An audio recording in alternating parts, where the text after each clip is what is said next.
Hola, soy José Cosculluela y te doy la bienvenida a un nuevo episodio de Líderes de Acero. Como siempre decimos, el podcast para los que respiran estructura metálica.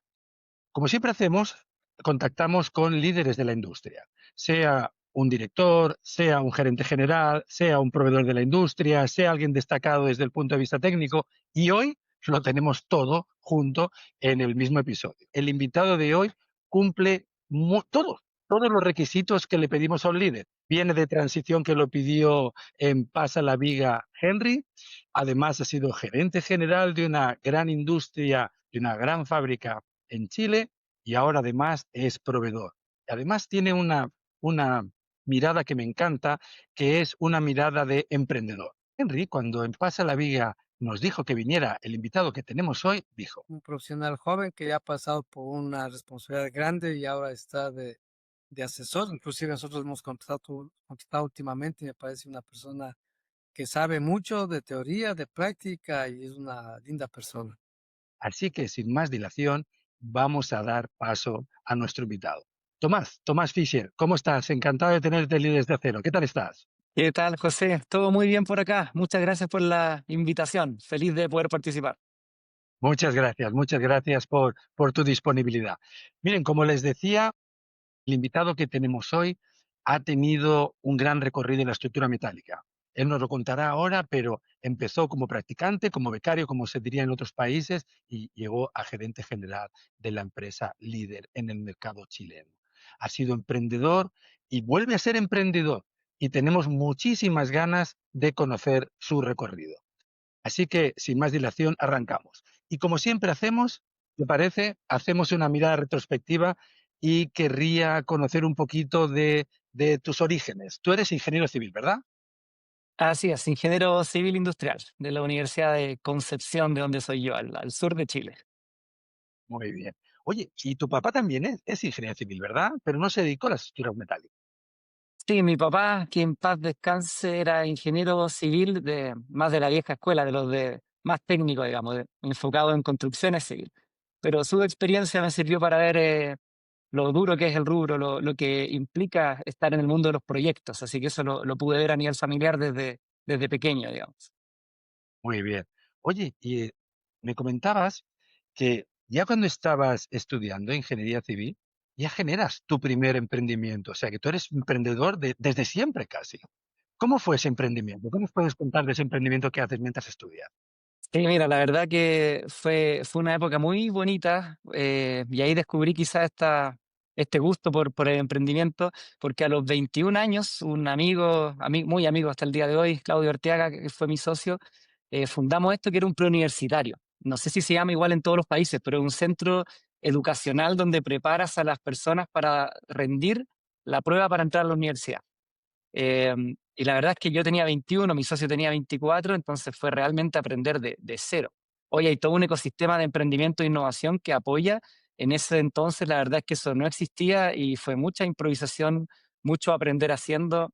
Y realmente fue una época muy buena, en que mientras estudiaba tenía este emprendimiento y que la verdad creció bastante y de hecho hasta el día de hoy sigue siendo uno de los centros más grandes al sur de Chile, con varias sedes. Yo vendí mi parte después de unos años, pero fue una época en que te diría que ahí aprendí mucho de lo que significa hacer negocio. Te digo, ahí tú sabes que en un negocio en etapa temprana, tú eres la secretaria, tú eres el que limpia, tú eres el que vende, tú eres el que opera. Así que te diría que fue una época muy bonita en la cual aprendí, uno, el ritmo necesario, que me encantó, ahí dije esto, creo que esto es para mí, y también esa versatilidad de hacer de todo creo que te aporta muchísimo. Así que fue una muy buena época. Fue mi primer vínculo con el emprendimiento a los 21 años. Muy bien, ya se ve ya una etapa temprana, ¿eh? De hecho, yo diría que es un poco en tu caso, yo lo que veo es que tú vas quemando etapas siempre muy rápido, porque ya empezar Sí, emprendimiento con 21 años ya es muy rápido. Y comentar eso, que no es un emprendimiento que digas, oye, intenté algo, pero lo dejé a los 2 meses. No, no, es un emprendimiento que hoy día es súper exitoso todavía. Así que claro. felicitaciones por ese punto. Gracias, sí. Y entonces, tu ingreso en la estructura metálica es en Edice, ¿verdad? En esa gran compañía chilena, líder del mercado chileno. ¿Cómo es tu llegada a Edice? Claro, lo que pasa es que en el preuniversitario lo fundé mientras estudiaba, pero también cuando tú Ujú. estudias ingeniería civil en la universidad, tienes que hacer prácticas universitarias, trabajos de verano, digamos. Y como Concepción, esta ciudad al sur de Chile, es una región bastante industrial, por temas familiares yo conocía al dueño de Dice, a Sergio, y él me invitó a hacer una práctica profesional, que es algo bastante estándar, digamos, en la vida universitaria, pero en mi caso, en vez de hacer el periodo obligatorio, quise para aprender más hacer periodos más largos. Entonces tuve 3 veranos seguidos haciendo prácticas en la empresa. Y esas prácticas eran directamente en las áreas productivas, digamos, en la fábrica, ¿cierto? Viajando en el bus ahí con todos Mm. los trabajadores. Entonces fue un muy bonito aprendizaje donde un poco las herramientas de gestión que te enseñan en la universidad, sobre todo en carreras como industrial, que es lo que yo estudié, se mezclaban un poco con la realidad de cómo trabajan en el día a día las personas y tratar de llevar elementos de gestión, de más de información, de KPI, de números, a el mundo productivo. Así que ese fue mi primer acercamiento. Fueron 3 veranos seguidos en los cuales estuve uno en el área de granallado y pintura, uno en el área de armado y soldadura y preparación de materiales, y el otro ya en el mundo de los proyectos, articulando el proyecto completo de la A a la Z, digamos, de cara a clientes y también de cara interna hacia la fábrica. Así que creo que eso es algo que le aconsejaría a todos los jóvenes, que sea o no obligatorio el trabajar en industrias reales, que lo hagan, porque la verdad es que para mí fue totalmente clave en todo lo que siguió después. Bueno, paramos allí. Primer dato tremendo de acero. Para todos los estudiantes, para todos los que se estén formando, creo que lo que comentas es absolutamente valioso. Aunque no sea requerimiento de la malla curricular, prácticas, el aprender, o, lógicamente ir a una buena empresa, no a ir a hacer fotocopias y cafés, pero ir a una buena empresa me parece un tremendo dato que das. Y después, claro, tu desempeño es bueno y entonces te dicen, oye, que no se vaya, que se quede. Y pasas a formar parte ya de la plantilla, por decirlo así, eh, EDICE. ¿Cómo es ese paso al acabar los estudios e ingresar en EDICE? Salgo del preuniversitario, de la administración y vendo el negocio a la familia de mis socios, y ahí yo tenía dos opciones: o seguir emprendiendo, que la tenía muy, obviamente venía con todas las ganas, o igual tenía la duda y algunas personas me recomendaron, ¿qué pasa si tú tienes un periodo en el mundo corporativo para aprender a mayor escala? Porque yo quería emprender, pero quería emprender en algo ojalá industrial, ojalá más asociado a mi formación y a lo que me gusta, tecnología, industria, por ese lado. Entonces estaba justo en esa disyuntiva: ¿me voy a emprender de nuevo en algo, en el rubro que me interesa, o agarro unos años de experiencia para entender mejor cómo funciona la industria de adentro y después me lanzo a emprender? En esos tiempos yo ingenuamente pensé que podía ser un par de años, 2, 3 años, y la verdad es que eso nunca se da como uno lo imagina. Y en ese momento pasa que se abre una oportunidad en esta misma empresa de un área de desarrollo de nuevos negocios. Y eso me sonó súper interesante, porque iban a traer un gerente, un ex director de Codelco, Sergio Sierra, un gran amigo hasta el día de hoy, que fue Ujú. mi jefe en esa época, eh, y querían ingenieros que trabajaran con él, pero el trabajo era ver cómo se había desarrollado la industria en Latinoamérica, en Estados Unidos, en Europa, para entender cómo uno podía diversificar y prepararse para años que venían muy complejos adelante. De cierta manera, yo en ese momento pensé, esto es como un área de intraemprendimiento, que le llamaban en otras partes. No se le puso ese nombre, pero era algo similar. Entonces yo dije, esto está perfecto, es aprender a gran escala en el rubro que me interesa, y aparte con la libertad de aprender de experiencias externas y tratar de aplicarlas a la realidad local. Entonces se dieron muchas cosas juntas que yo dije, bueno, definitivamente me voy por aquí, y entré ya como ejecutivo de planta a la empresa. Qué bueno, porque estás en una gran empresa y estás también viendo mejores prácticas en diferentes partes del Exacto. mundo de ese rubro. Buenísimo. Oye, y para la gente que nos ve o nos escucha, comentas que eran ese área de nuevos negocios. Mira cómo se trabaja la estructura metálica en diferentes territorios. ¿Qué diferencias o particularidades nos puedes compartir de lo que vieras en Estados Unidos, en México, en Europa, en China? ¿Qué nos puedes compartir de lo que Mira, aprendiste en esa? sí, es una buena pregunta, porque ese es un aprendizaje muy valioso. Yo te diría que lo separarían en dos. en lo que era benchmark, o sea, aprender de buenas prácticas afuera que sean como un referente. En ese sentido, Estados Unidos, Europa, eran como ir al futuro para mí. Eran como ir a ver y decir qué increíble lo que se puede lograr cuando se trabaja de forma distinta. Obviamente entendiendo que hay un gap cultural, que hay un gap en estilos de trabajo muy grande, pero uno puede siempre tratar de tropicalizar eso, ¿cierto? Y tomar los elementos que son replicables y replicarlos. Entonces, de Estados Unidos, de Europa, ¿qué me llamó la atención? La hiperespecialización. Son realmente muy rigurosos en decir yo me dedico a esto y voy de la A la J y de ahí no los mueven, pero de la A a la J son lo más eficiente que existe. Entonces, cuando a veces en mucho, pasa mucho trabajando con plantas en Latinoamérica, que me dicen, a mí me gustaría que el producto entre, cumpla su ciclo y salga. Y lo he visto en Estados Unidos. Pero claro, la variabilidad de productos que hacen, de proyectos que hacen, realmente hace muy complejo lograr ese nivel de fluidez en el proceso productivo. Entonces, creo que a nivel de fluidez y especialización, Europa, Estados Unidos son tremendos referentes y aunque uno no se puede relacionar 100% porque hay diferencias, sí se pueden tomar muchos elementos que te permiten mejorar la productividad acá.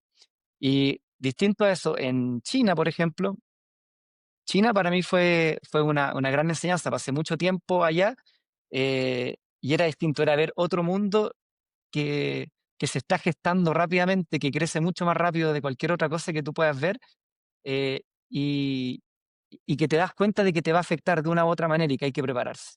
Y eso fue la gran enseñanza de China.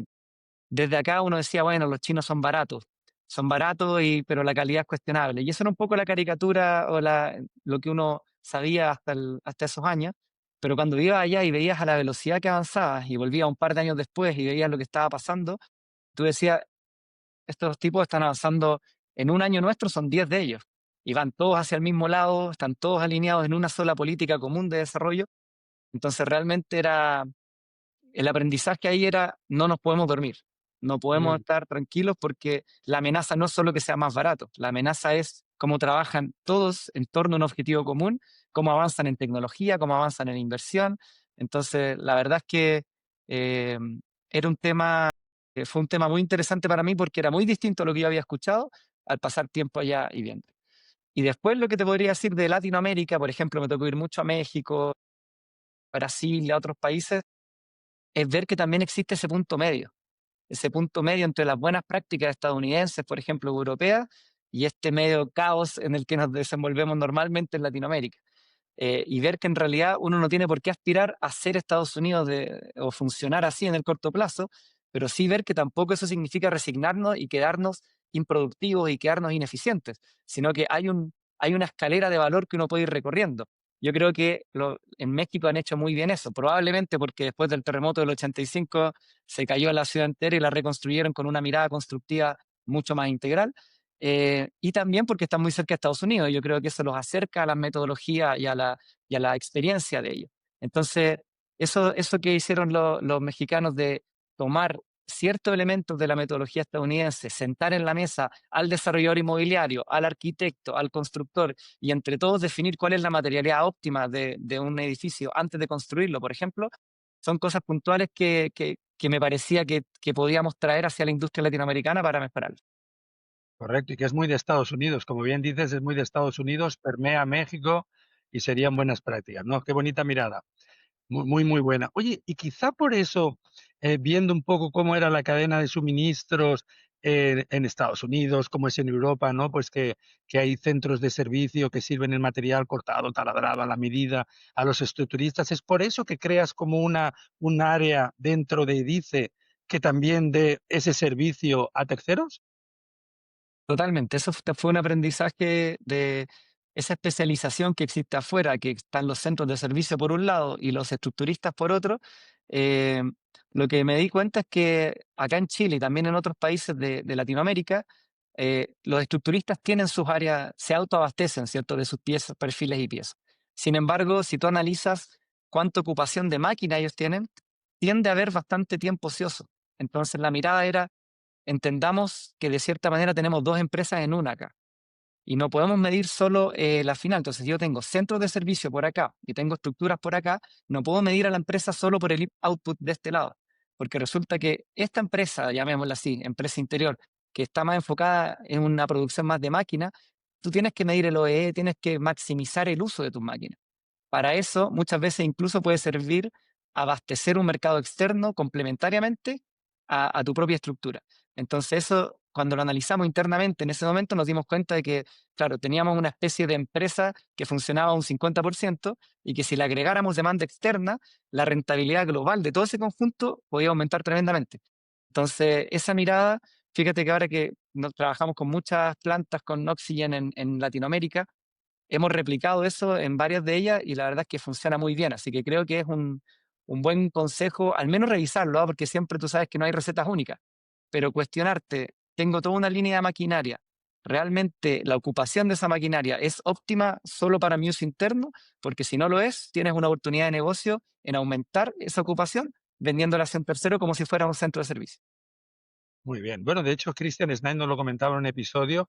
Me parece un súper buen dato que dices, Tomás, y él incluso decía tener al cliente, que fueran como dos clientes del mismo nivel. El cliente externo al que le sirves como centro de servicio y la propia fábrica, que sea como un cliente interno y que tengan los dos la misma prioridad, de manera que el externo se sienta bien tratado y sea un negocio duradero. Pero sin duda me parece un súper buen dato. Oye, pero también te toca experiencia como jefe de proyecto, ¿verdad? Atendiendo al cliente, ver que se cumpla tiempo, plazo, calidad. También te toca esa función dentro de Dice, ¿verdad? Sí, esa función me tocó y también da muchos aprendizajes. Creo que se pueden sacar varias conclusiones de eso. La más interesante es que si hablamos particularmente de talleres de fabricación de estructuras metálicas, tú tienes, a nivel de complejidades, tienes como lo peor de dos mundos. Y hay que ver cómo hacerse cargo, pero bueno entenderlo así, porque por un lado existen las empresas de proyectos. En las empresas de proyectos, tú tienes la complejidad de la alta variabilidad, de manejar, de coordinar con un cliente que te cambia los plazos, que te cambia las especificaciones técnicas, que cambia prioridades y con los cuales tienes que estar permanentemente coordinando porque obviamente tienes que velar por tus intereses, pero tienes que mantener satisfecho a tu cliente. Y esa es como la complejidad, por ejemplo, de las constructoras, de ese tipo de empresas. Por otro lado, las fábricas en general tienen la complejidad de la capacidad instalada. Tengo mis máquinas, tengo mi materia prima y tengo que eficientar al máximo eso, tanto el uso de la materia prima como las restricciones de la misma planta. En este tipo de metalmecánicas que estamos conversando hoy, José, tú sabes bien, tienes las dos. Tienes que al mismo tiempo ver cómo optimizo yo mi mix productivo para sacarle provecho a mis máquinas y a mi materia prima, a la vez que gestiono un proyecto que estás abasteciendo un proyecto de construcción. Por lo tanto, tienes prioridades, alcance y entra todo el tema de project management. Así que como jefe de proyecto aprendí de esa complejidad, de que no eres, tienes que hacerte cargo de las dos al mismo tiempo. Se puede, pero requiere que entiendas que tu empresa tiene esos dos focos, tiene esas dos funciones, tiene esos dos modelos de negocio fusionados en uno. Entonces, claro, ese cargo, cuando a mí me preguntan si lo recomiendo, yo siempre digo que sí. Y de hecho, cuando asumí como gerente general, el área de administración de proyectos estaba bajo el área comercial y yo tomé la decisión de sacarlo de bajo el área comercial y dejarlo como una gerencia que reportaba directamente a mí como gerente general por lo crítico que yo consideraba que era para el margen de los proyectos. Porque tú puedes ser muy productivo en esta industria a nivel de ocupación de maquinaria y a un nivel de aprovechamiento de materia prima y puedes perder todo ese margen si no tienes una correcta gestión de precio, alcance y plazos con tu cliente final. Entonces, para mí esa época de jefe de proyecto fue un tremendo aprendizaje porque mueve mucho el margen en esta industria. Súper buen dato de nuevo. Yo creo que a estas alturas todos los que nos ven y nos escuchan ya han subido el volumen y están encantados con el episodio. Pero vamos a continuar. Queda mucho tema interesante por delante. Y de ahí pasas a hacerte cargo, ¿verdad?, de la parte comercial, ¿no? Primero te encargas de la parte comercial de todo el grupo Edice, ¿cierto? Después de los jefes de proyecto y del área de desarrollo, tuve como gerente de unidad de negocio de una de las filiales que se habían formado. Y ahí después paso a la época de el año en que Edice sale de Perú y hace una reorganización interna grande, y ahí se me da la opción de tomar la gerencia general. Muy bien. Eso debía ser por los años, y sale Esmetal, se separa de Esmetal, que sería Perú, etcétera. Debía ser tipo 2000, finales de 18, 19. Sí, 2018-2019. Sí. Entonces te toca, bueno, te dan te dan la oportunidad, el honor de llevar la gerencia general, pero claro, si pensamos en Chile 2019, muchos de los que conozcan Chile saben que llega un estallido, que hay un conflicto social, que lleva incluso 2 veces a votar una constitución, etcétera, con muchas marchas, etcétera. O sea, y luego justo después viene pandemia. O sea que cuéntanos un poco cómo es tomar una empresa como Edice y que se den todos esos condicionantes externos inesperados.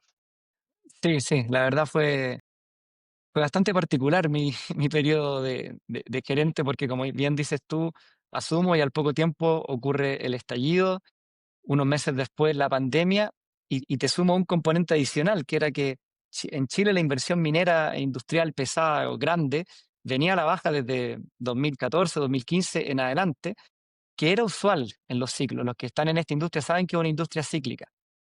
Pero esos ciclos en general eran de 4 años, de 3 años, a veces un ciclo largo de 5 años. Y el 2019 por ahí, después post estallido sobre todo, y con la pandemia se ratificó aún más, que fue, oye, se vienen 3, 4, 5, nadie sabía, años más que van a seguir siendo bajos en inversión, que van a seguir siendo muy inciertos.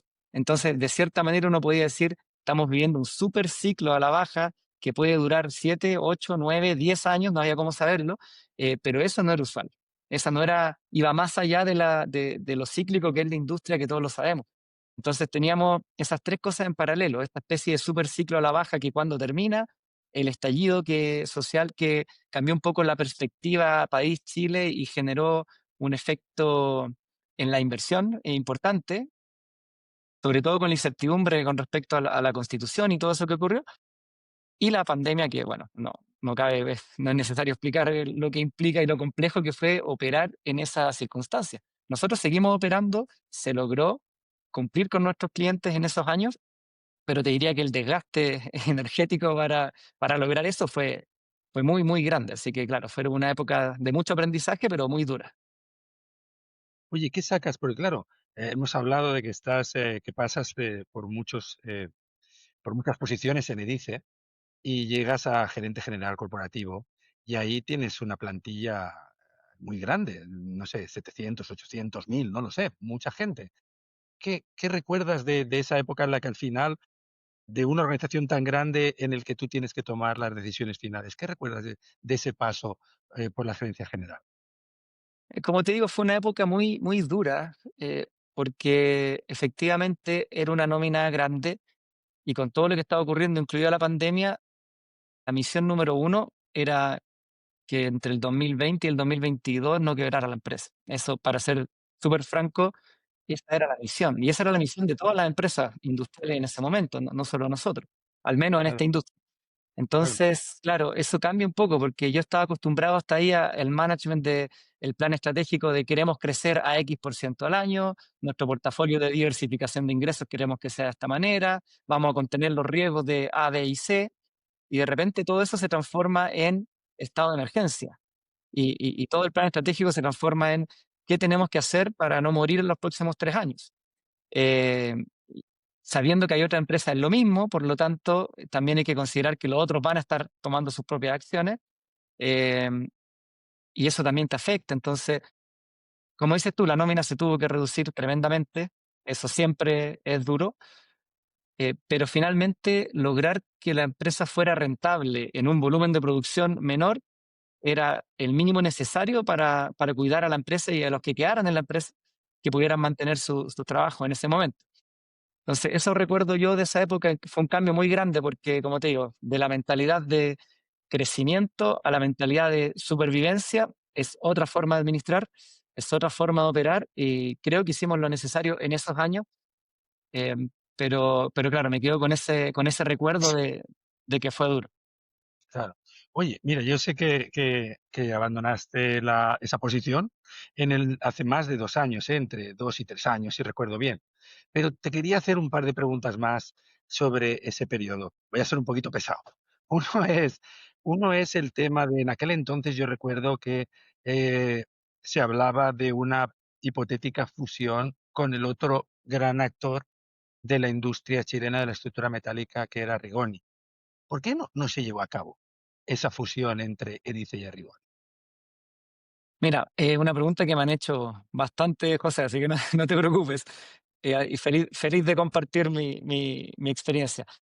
Yo fui el principal promotor de ese proyecto. Entonces, junto con Gianfranco Arrigoni, que era en ese momento el líder de la tercera generación de Arrigoni, lo que detectamos es que había un problema estructural en el mercado. Cuando hay problemas de mercado normales, llamémoslo así, creo que uno siempre puede intentar solucionarlos por el lado de una mejor gestión. Trabajar tu productividad, trabajar tus costos, ver cómo atacar mejor el mercado. Cuando hay un problema estructural, cambia un poco. Tienes que buscar medidas que se salen de lo operacional para poder realmente superar ese problema. ¿A qué me refiero con estructural? Te voy a dar el caso específico acá. El mercado había estado tantos años a la baja y con el estallido social más la pandemia se proyectaban tantos años más a la baja que había una sobreoferta en Chile.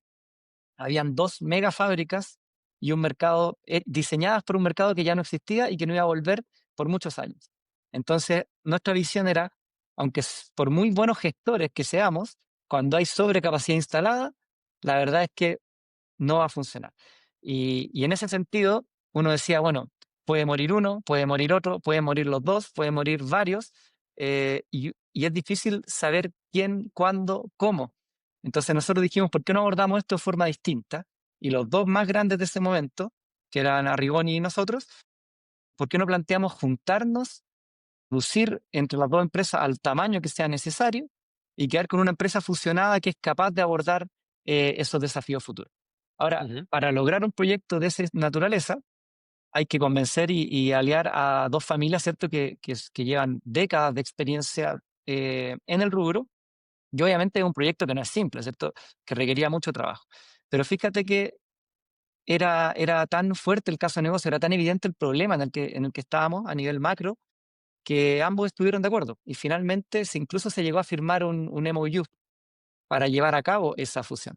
Lo que pasa es que pasó bastante tiempo y como eran dos actores grandes, había que hacer estudios de libre competencia y otros de ese estilo.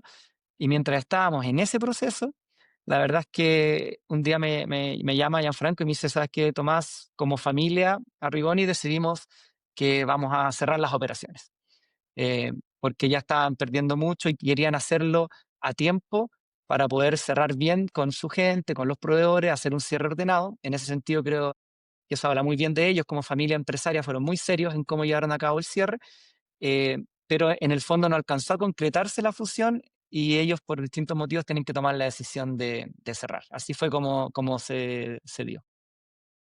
Es el componente del tiempo, de la velocidad en esos casos, ¿verdad? Tiene una parte crucial. Entonces, si se alarga el proceso, sin duda. Oye, muchas gracias por esa respuesta. Y mira, ahondando un poquito, tú tienes esa visión de cuando el mercado se contrae. Tú sabes que aquí en Líderes de Acero buscamos que haya lecciones aprendidas, a veces positivas, a veces no tanto, pero que sobre todo que ojalá que puedan ser de valor para la gente que nos sigue. Y, y a veces te preguntan, oye, mira, ¿cómo puedo saber si, por ejemplo, me va a ocurrir lo que pasó en Chile? Porque Chile siempre en Latinoamérica ha sido un mercado bien consolidado, con empresas muy consolidadas. Entonces, a veces los clientes de otras zonas de Latinoamérica pueden estar pensando, oye, igual no estoy viendo algo que me pueda llegar a pasar, igual, ¿cómo puedo disminuir mi riesgo? ¿Qué consejos puedo tener? Entonces, yo creo que tú eres una persona muy cualificada para, para poder para poder compartir eso. ¿Qué les decimos Mm. a los líderes que nos ven de otros países que puedan estar pensando, oye, ¿cómo puedo ser cauteloso? ¿Cómo puedo ver algo algún rasgo que sea como lo que se dio en Chile? ¿Qué les podemos contar? Mira, yo les diría que tú usaste harto una palabra, cauto. Yo creo, hay un dicho que dice, ¿cierto? Hay que trabajar para lo mejor, pero prepararse para lo peor. Yo creo que ese resume muy bien lo que yo aconsejaría. Em, no hay que subestimar los cambios que pueden haber en el mercado, sobre todo en Latinoamérica. Y creo que el caso de Chile puede ser una buena enseñanza para varios otros países, porque nosotros éramos vistos en ese momento como un país muy coherente y consistente en su crecimiento, en sus inversiones, en su desarrollo industrial. Y aún así vino una crisis que no la vio venir nadie. no la vio venir nadie y cambió todo acá. Entonces, creo que eso es muy de Latinoamérica, creo que no va a cambiar. Entonces, creo que si eres un líder de un mercado desde México hacia el sur, tienes que tomar con pinzas las perspectivas de crecimiento que puedan haber. Y no digo no prepararse para el crecimiento, pero sí, ojalá con un componente muy variable, conteniendo el costo fijo, teniendo siempre el plan B muy bien mapeado. No solo pensar, bueno, ahí vemos si es que no se da esto, sino que decir, bueno, mira, somos optimistas, hay cambio, no sé, hay cambio de gobierno, se vienen tales y tales inversiones, vamos a prepararnos para crecer, pero siempre hacer de inmediato mapear y mapear en detalle, ojalá, un plan de negocios de, y si eso no se da, ¿qué hacemos? Entonces, mejor crezco variable, no sé, o si pienso que va a crecer tanto el mercado que yo puedo aumentar mi capacidad a 500 toneladas al mes, ¿qué pasa si parto por 200 y vamos evaluando en el camino? Es decir, ser cauto en los crecimientos porque el mercado acá puede dar unos cambios de timón muy fuertes, muy rápidos y que a veces son bastante impredecibles, como ocurrió acá. Así que mi mayor consejo sería siempre tener el plan B activado, los costos fijos lo más acotados posible y ir absorbiendo los crecimientos que uno ve en el mercado de forma gradual y ojalá de forma variable en costos, de manera que si no se da los puedas desactivar, que tener como si tuvieras nivel A, nivel B, nivel C, y si esto baja, tienes un plan para desactivar y siempre mantenerte con un margen razonable, aunque el escenario no se dé tan optimista como tú pensabas. Espectacular, espectacular lo que comentas. E incluso pensar que a lo mejor, tú decías antes, ciclos que se piensan de 4 o 5 años, uno le parece que en 5 años se va a recuperar, pero ¿y si no es en 5 años y es en 7? Ahí tienes tú el escenario que nos comentas de contingencia para, Tal no, cual. súper bueno, súper bueno. Bueno, el título de hoy, no sé si lo he dicho, la verdad, pero el título de hoy era experiencia, ha quedado clarísima, y luego teníamos también una parte que era innovación, inteligencia artificial para mejorar el proceso de eficiencia en la fabricación. Hemos pasado a la parte de experiencia y ahora vamos derechos a la parte de, otra vez al emprendimiento y a la parte de innovación con Tomás. Tomás, eh, sales, como decíamos, hace 2, 3 años de EDICE y entonces vuelves otra vez a la senda del emprendimiento. Y en esa senda del emprendimiento me imagino que toda la experiencia que has tenido con proveedores, manejando una metamecánica tan grande, eh, ¿qué- ¿cómo es el paso de esa gerencia general al emprendimiento? ¿Y qué tiene que ver el emprendimiento con lo aprendido antes? ¿Qué me puedes compartir de eso? Sí, mira, hay distintas facetas de emprendedores. En mi caso, soy el emprendedor ex ejecutivo, ¿cierto? Que sale del mundo corporativo y se va a emprender, al menos en esta segunda etapa. Y te diría que en ese caso la experiencia es todo. O sea, todo lo que hemos armado desde mi salida hace algunos años en adelante se basa en los problemas que yo viví y que conocí en otros, porque al final uno ve ciertos patrones. Entonces digo, yo vi empresas industriales en Perú, en Brasil, en Argentina, en México, en Chile, eh, y yo sufrí algunos problemas complicados del rubro, pero también veía cuáles se repetían mucho. Entonces uno sale con esa mirada y dice, bueno, hay herramientas para arreglar esto que a mí me gustaría haber tenido y que no las tuve. Entonces lo natural que te nace desde un punto de vista más de emprendimiento es qué puedo hacer yo para crear o desarrollar herramientas que me ayuden a resolver esos problemas que yo tuve y que me costaba solucionar y me tal vez extrañé o me habrían servido a mí tener esas herramientas para solucionar. Y después viene todo un tema de validación de que ese problema sea replicable a muchas empresas y realmente impacta a muchos, pero todo nace desde ahí, entonces te diría que esa es la gran base. Yo comencé este emprendimiento de tecnología después de 11 años en manufactura, entonces obviamente que venía muy con los problemas del rubro muy presentes y con las ganas de no sé exactamente qué voy a hacer el día uno, pero sí sé que voy a desarrollar tecnología y vamos a buscar herramientas innovadoras que se adapten a los problemas que tienen las plantas industriales en Latinoamérica. Y ese era el título de la canción del día uno. Después tocó afinarlo y sacar una propuesta de valor específica, pero eso fue lo más importante. Muy bien, tiene toda la lógica, claro que sí. Y aparte me imagino que ver incluso qué ocurre en otros rubros, cómo en otros rubros resuelven algo que a lo mejor en nuestro rubro de la estructura metálica no se resuelva. Porque a lo mejor tenemos un dolor y vemos, oye, pero en otras industrias se resuelve, si no, ¿cómo lo hacen? ¿No? Hay una parte también de investigación, me imagino. Muchísimo, muchísimo. Y sobre todo ahora, por eso estamos en la empresa tan obsesionados con la inteligencia artificial, por ejemplo, porque uno ve cómo otras industrias están aprovechando nuevas tecnologías y transformando totalmente sus procesos para mejor.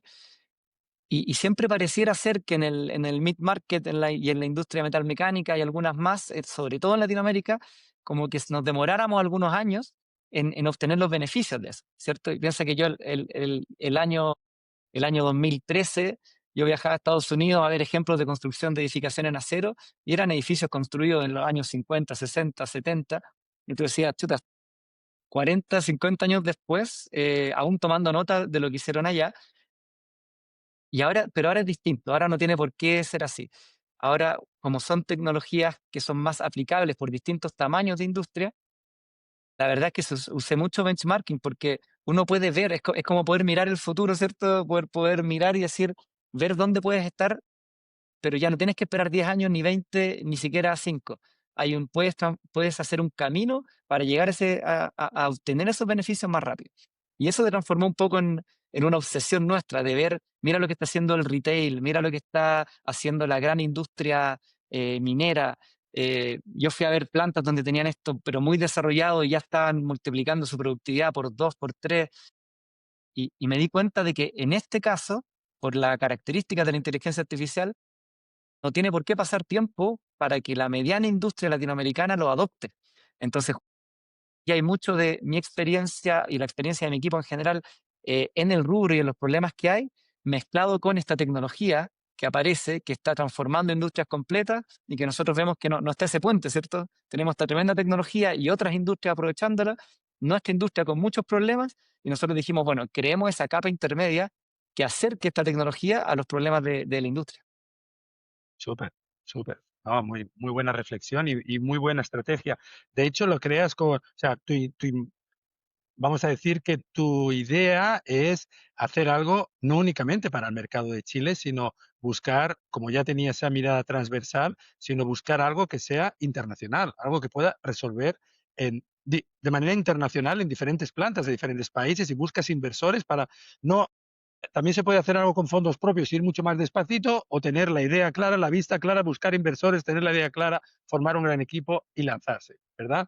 Yo creo que fuiste Mira, mucho más por el camino 2, por el camino de sí. inversores, tenemos la idea clara. Cuéntanos un poquito cómo fue eso. Sí, los dos caminos son muy válidos. No creo que uno sea mejor que otro. Depende de cuál es tu propósito, qué quieres lograr. En mi caso, imagínate lo que es salir de 11 años del corporativo para lanzarte a emprender de nuevo. Eh, el propósito detrás de eso era generar algo que pueda impactar a la mayor cantidad de empresas industriales posible.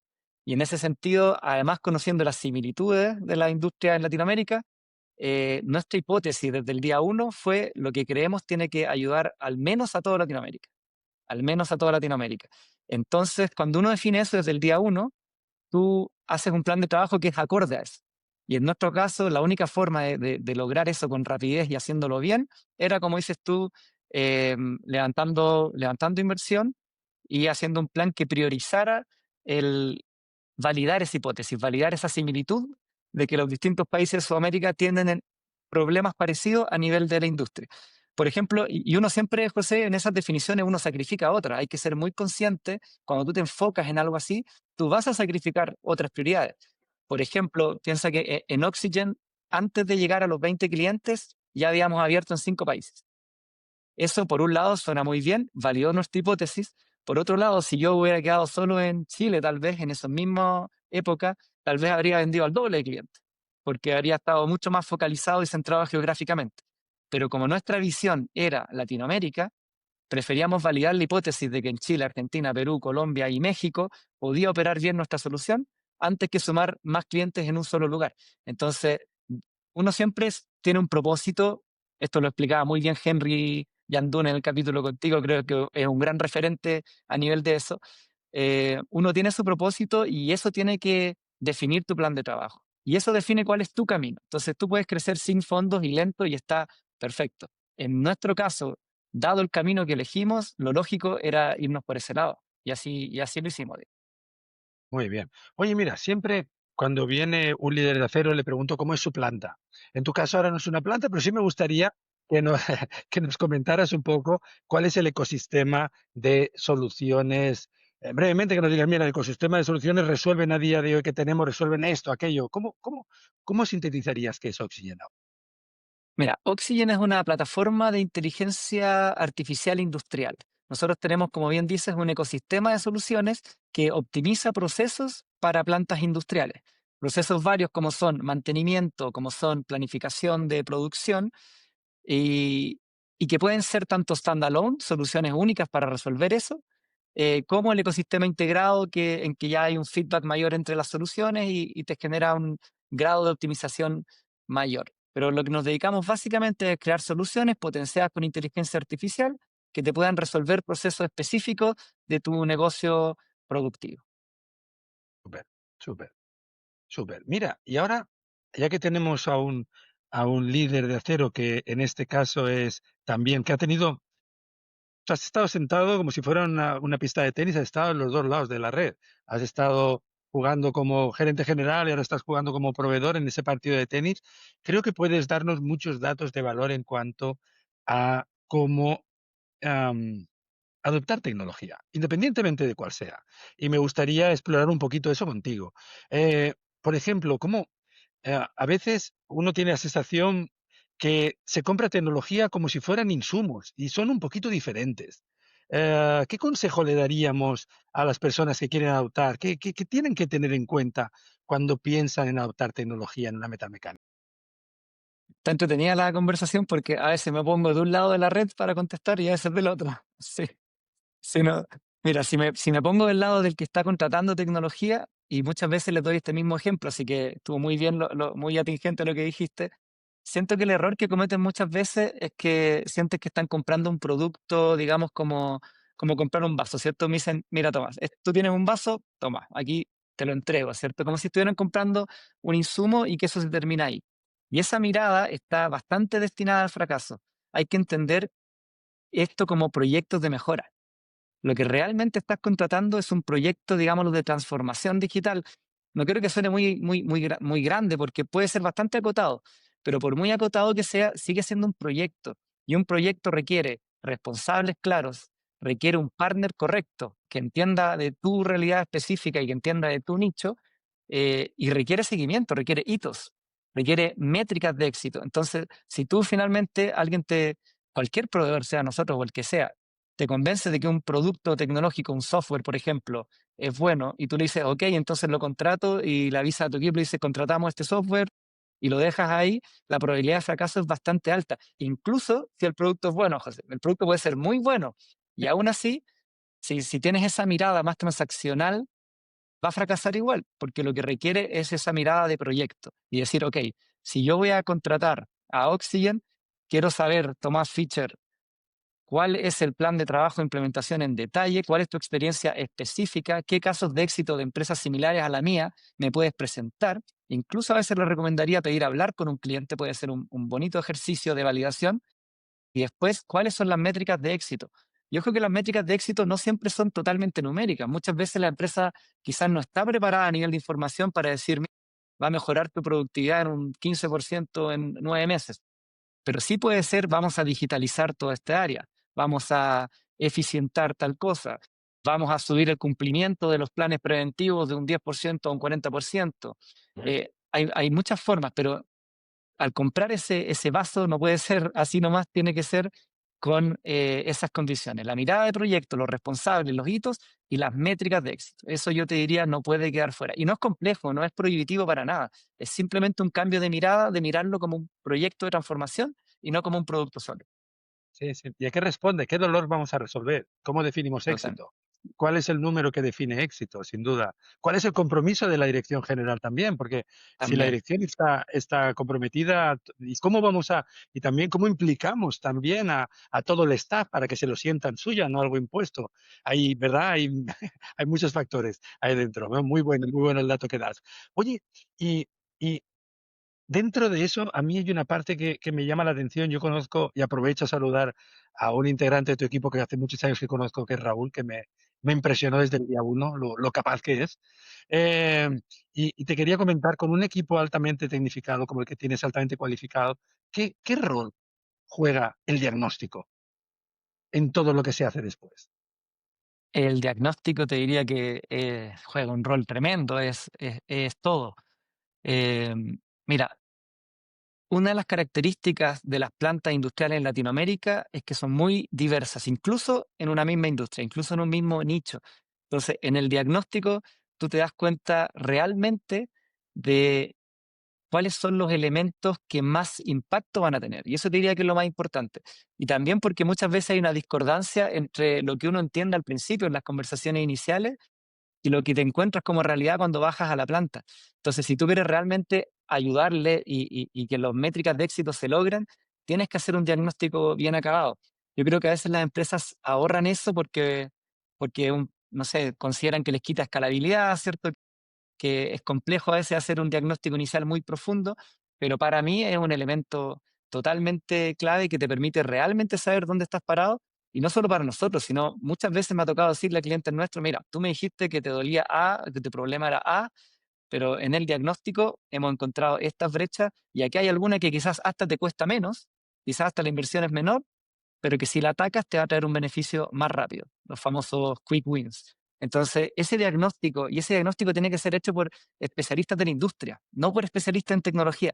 La tecnología va al final, y lo digo yo muchas veces, suena extraño a veces en las reuniones con clientes porque ahora mi rol voy como proveedor de tecnología, pero la verdad es que uno más que proveedor de tecnología, uno es consultor de los clientes. Y en mi visión, y como estuve de los dos lados, como dices tú, eso es lo que esperaba yo cuando contrataba soluciones tecnológicas, sentir que tenía al frente un partner que incluso es capaz de decirme, como nosotros lo hemos hecho muchas veces, no te conviene aún mi solución.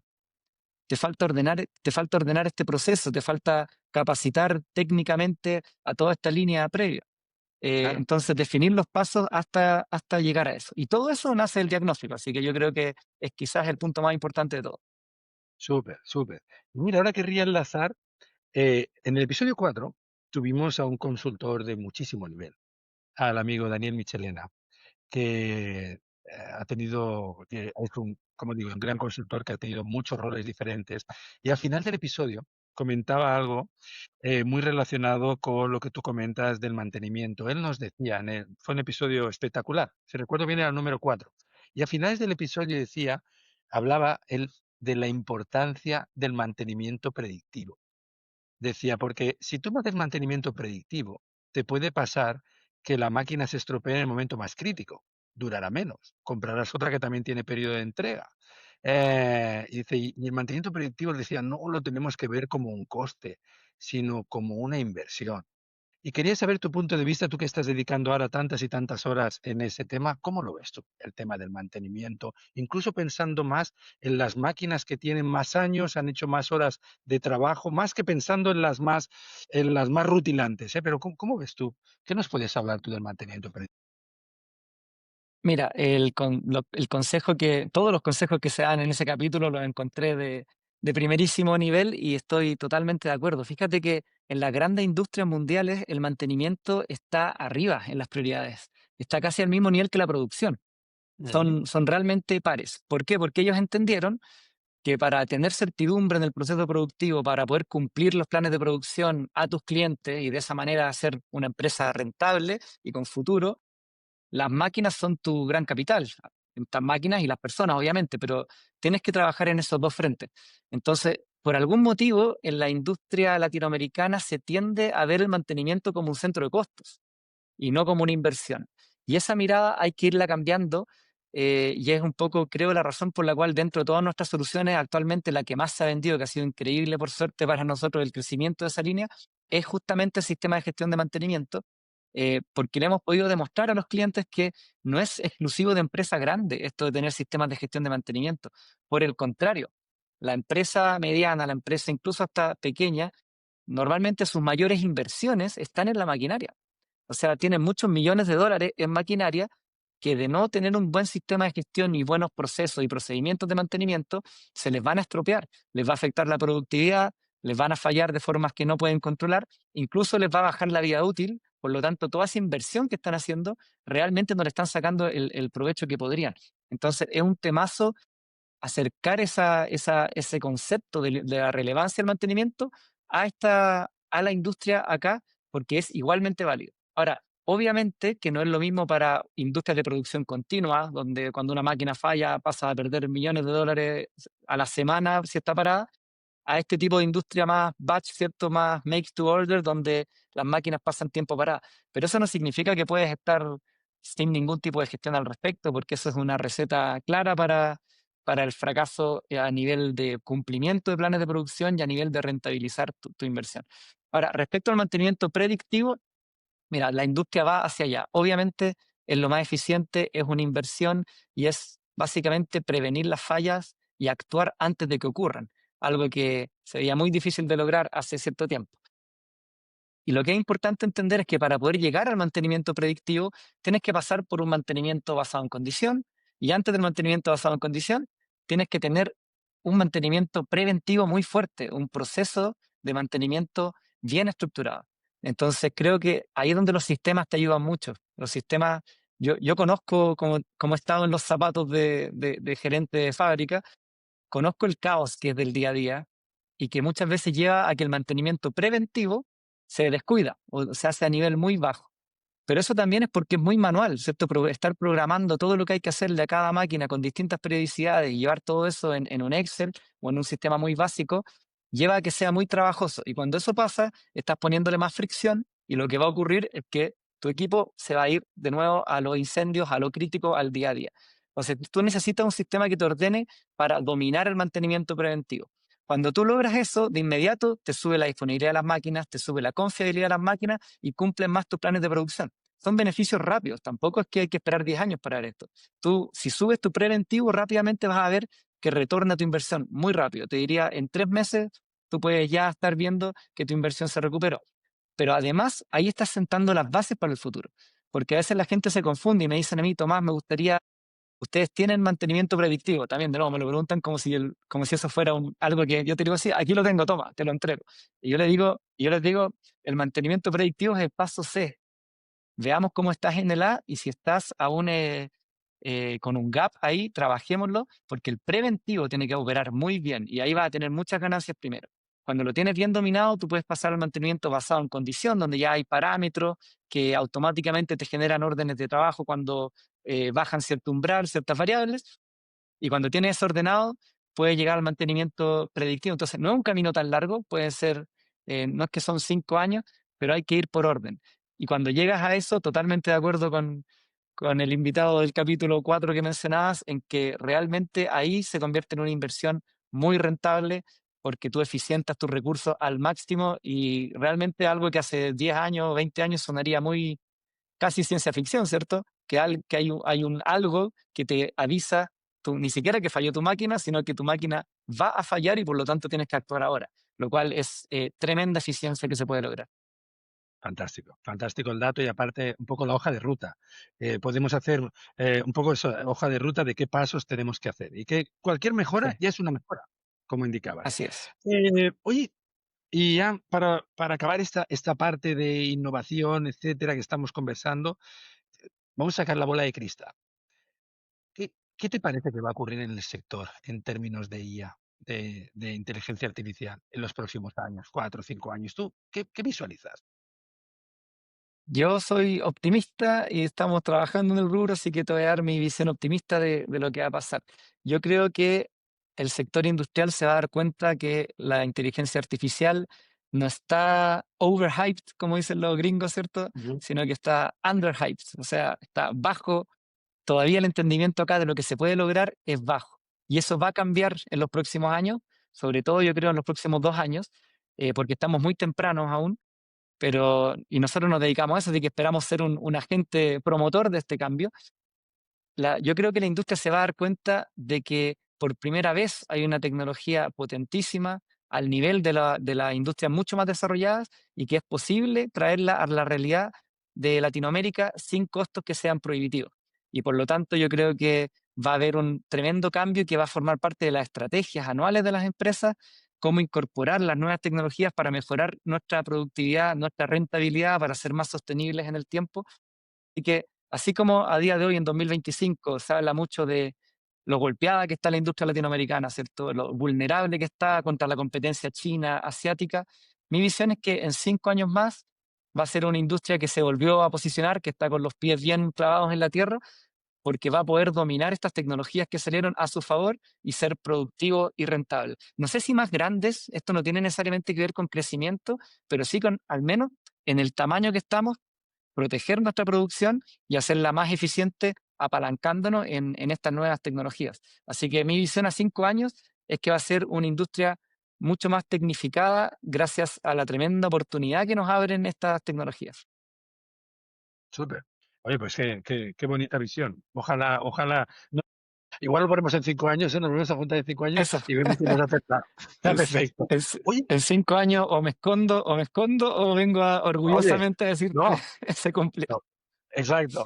Oye, ¿qué te iba a decir, Tomás? Mira, tenemos ya, la verdad que está siendo un episodio absolutamente fantástico, como ya preveíamos por otra parte. Pero mira, tenemos algunas secciones que querríamos tocar contigo. De hecho, eh, el dato de acero, has dado muchísimos datos, pero te quería preguntar, pues nos ponemos en los zapatos de un gerente general o de una persona con responsabilidad en una empresa metalmecánica de un país de habla hispana. ¿Qué consejo le damos? ¿Qué dato de acero le damos a él de un poco en esa idea de inteligencia artificial, ya no pensando en el proveedor que me la traiga, sino cómo está él, con los recursos que tiene en este minuto? ¿Qué le dirías que hiciera? ¿Cómo le dirías que se adentrara en la inteligencia artificial? ¿Qué dato de acero le podemos compartir? Mira, el dato que les daría o la recomendación que les puedo dar es que lo incorporen en sus estrategias. Como mínimo, un levantamiento y un análisis, porque se van a sorprender de lo cerca que están probablemente de poder aprovechar estas tecnologías. Piensa que hay otras industrias, hay otros segmentos que tienen el gran desafío de crear data, porque para que realmente tú tengas casos de uso de inteligencia artificial que te puedan optimizar procesos, un gran desafío es tener la data. Entonces existe toda una rama de cómo genero más data para recién poder ver cómo aprovecharla. Sin embargo, la industria en la que estamos nosotros, en la que están varios de los oyentes, me imagino, es una joya, es un cerro de datos. El tema es que esos datos no están siendo utilizados, no sirven, entonces son como una mina sin explotar. Ahora, veámoslo con el vaso medio lleno. Tienen data, tienen muchísima data y no la están aprovechando. Tienen la materia prima para aprovechar esta revolución tecnológica que se viene y solo hay que ver cómo extraerla. Entonces, pónganlo en su estrategia porque se sorprenderían. Si ustedes tienen una buena estrategia de datos, de ver cuáles son las distintas fuentes, de que llegue un partner, sea el que sea capaz de decirte, a ver, entonces tú tienes un ERP, tú tienes máquinas nuevas con sensores, tienes máquinas viejas sin sensores, tienes sistemas de registro, tienes Excel, tienes mail, ¿cómo unificas todo eso en una base única de información estructurada y le das contexto? Logrando eso, después tú puedes generar N casos de uso, aplicaciones, agentes, y ahí podríamos hablar, pucha, José, me das un pisco sour y un maní acá y puedo pasar una hora hablándote de interfaces conversacionales, modelos de machine learning, pero da lo mismo cuánto, pero todo parte con la data. Y el mensaje que les quiero dar es, ustedes parten con ventaja. Todas las fábricas parten con una tremenda ventaja, que es que tienen muchos datos. Entonces, si lo logran estructurar de manera que los agentes de inteligencia artificial, los modelos, puedan actuar sobre ellos con contexto, la verdad es que el potencial que eso tiene es enorme. Así que pónganlo en su estrategia anual, al menos revisar dónde estoy parado y cuáles serían los gaps para sacarle provecho a esta tecnología. Porque lo que me dolería mucho, José, es que un gerente o dueño de empresa de esta naturaleza piense que la forma en que va a aprovechar la inteligencia artificial es preguntándole a ChatGPT. Eso es el desde del desde del desde. Hay realmente potencialidades tremendas de las cuales vale la pena ponerlo como parte de los focos estratégicos de la empresa, tratar de entender dónde estamos parados, no nos quedemos bajo el carro, qué hay que hacer para aprovechar esta tecnología a futuro. Muy bien, me parece espectacular. La idea es traer, y yo te diría, y lo comentabas tú, de ordenar. La data ordenada, estructurarla, ¿verdad? Y a partir de ahí todo fluye. Súper. Así es. Oye, mira, ya estamos llegando al final, pero sabes que tenemos una sección que se llama Pasa la Viga. Y en Pasa la Viga, yo me tomo la libertad de preguntar al invitado, en este caso a Tomás, ¿a quién traemos? A Líderes de Acero. ¿Quién sugieres que venga a Líderes de Acero? Mira, hay algunos candidatos que ya pasaron por Líderes de Acero. Yo te habría dicho Henry Yandún, pero ya pasó.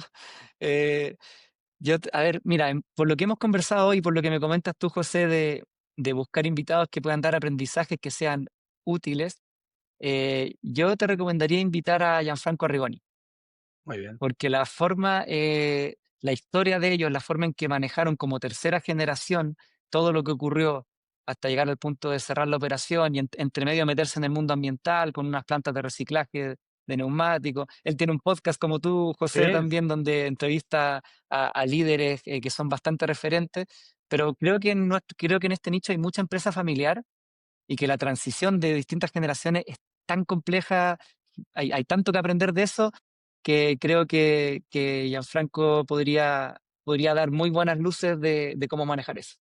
sí, lo sigo. De hecho, yo ese podcast lo sigo. Vi el episodio de Don Francisco, por ejemplo, me pareció una locura de bueno, Sí, buenísimo, y sí. lo sigue él. Él es verdad que invita a diferentes líderes, no es tan segmentado como nosotros que nos dedicamos a nuestro sector, pero tiene un podcast muy, muy bueno que invito a todo el mundo que nos ve y nos sigue, que lo siga también.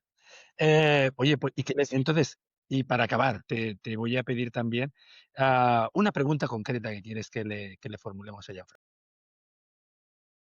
Yo te diría que hay que preguntarle cuáles son las enseñanzas en su experiencia, cuáles son las claves para manejar las transiciones en empresa familiar de una generación a otra generación. Yo lo he escuchado hablar al respecto y creo que da tips que no son genéricos, que creo que habla de cosas muy puntuales, acciones que se pueden tomar y cosas que hay que tener en cuenta para que la transición entre una generación y otra sea lo más suave y óptima posible. Así que te diría que le preguntes por eso. Muy bien, Tomás. Otro gran dato. La verdad es que ha sido un episodio formidable y te quiero felicitar. Yo lo he pasado genial Gracias. y imagino que todos los que nos ven y nos escuchan estarán de acuerdo. A veces me dicen, José, es muy curioso, a veces me dicen, José, los episodios son muy largos. Otros me dicen, José, los episodios son muy cortos. Oye, te olvidaste de preguntarle a Tomás esto. Bueno, ya lo volveremos a traer. Muchas gracias, mi estimado amigo. Muchas gracias por tomarte el tiempo y por acompañarnos aquí en Líderes de Acero. José, ha sido un placer. Muchas gracias a ti por la invitación. Y felicitaciones por este podcast que está, realmente yo he visto varios de los capítulos, me quedan un par nomás por completar la serie y se aprende un montón, así que de verdad que está muy buena. Muchas gracias, estimado, y ojalá que nos veamos pronto. Nos vemos. Y así llegamos al final de este episodio de Líderes de Acero. Como siempre decimos, el podcast para quienes respiran estructura metálica. Y quiero agradecer a mi equipo, a Delphi en la producción, a Ana y Nelson en la edición, el fantástico trabajo que hacen semana tras semana. Y si te gustó este contenido, como siempre decimos, síguenos, coméntalo con un colega, comenta los episodios, activa las notificaciones y sigue apoyándonos en esta nuestra comunidad. Y nada más, nos vemos la próxima semana puntuales alegres. Hasta luego.